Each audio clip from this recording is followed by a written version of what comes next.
पिपिली रे बारंबार दुष्कर्म नाबालिका गर्भवती घटना बढ़िबारे लागिथिबा बेले आउ एक सांघातिक अभियोग नजर को आसुची।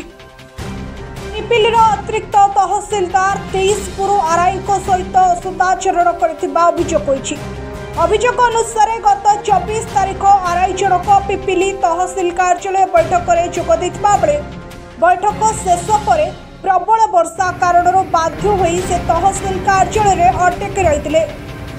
यार सुजोग नहीं अतिरिक्त तहसीलदार प्रबोध कुमार महांती पाखक डाकी कथबार्ता होते एवं यार किछि समय पर तहसीलदार सहित दुर्व्यवहार करने हाथ को टणा उतरा कर खराब व्यवहार करते।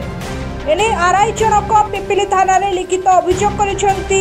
एने पिपिली पुलिस एक मामला रुजु करथिबा बेले तदंत जारी रखिछि।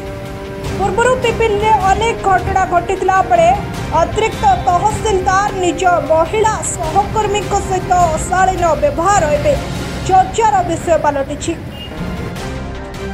Report Pipili news.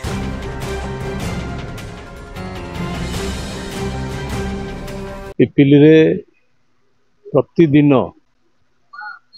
किछि ना किछि घटना घटुची।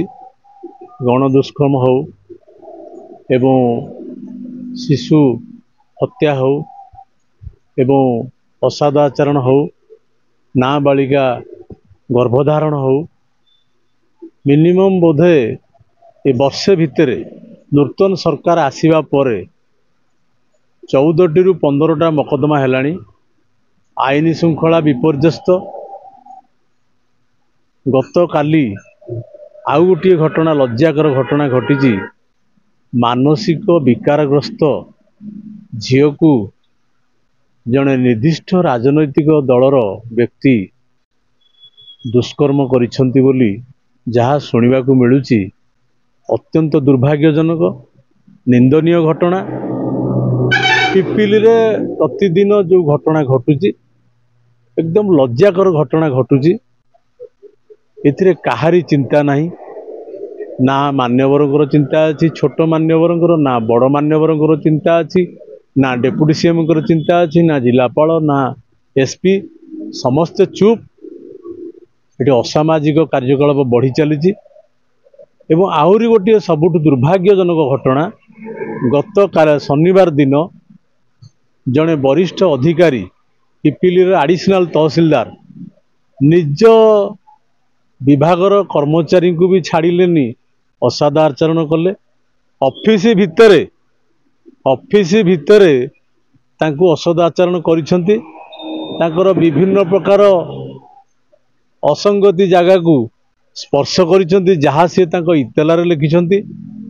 3 दिन धरी घटना घटिले भी से वरिष्ठ अधिकारी एपर्यंत गिरफ हेलनी कि से असहाय आरआई को भी न्याय मिलला नहीं। 3 दिन हो गला घटना घटवार।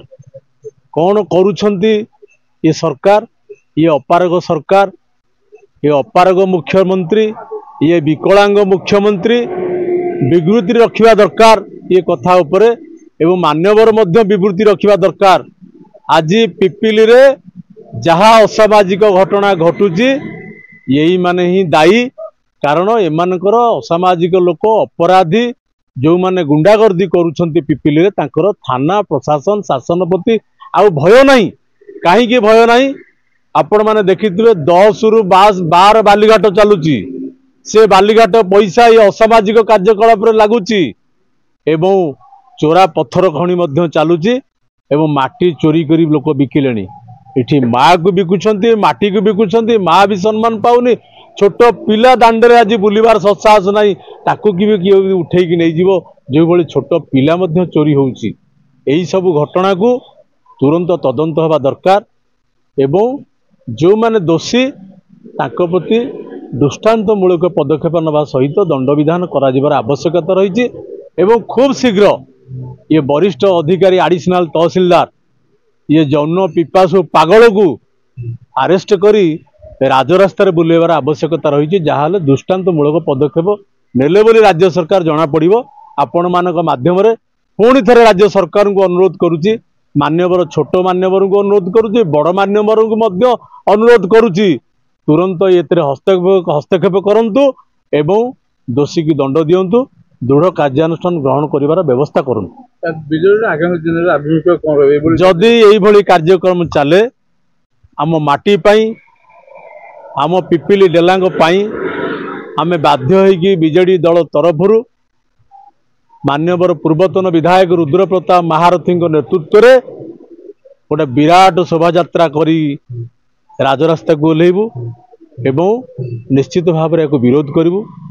ये लज्जाजनक परिस्थिति सृष्टि है सबुआड़े कौन चली पिपिली रे कौन घटुची पिपिली रे एमती कौन सी दिन ना गोटे दुष्कर्म हो गोटे छोट शिशु को हत्या हो गोटे नाबालिका गर्भधारण हो आपण कहींपारे नहीं आसंता काली कौन घटो ताहब ना ये सबको दृष्टि रखी विजु जनता दल रुद्र प्रताप महारथी नेतृत्व में आगामी दिन में राजरास्ता को ओह्लैब।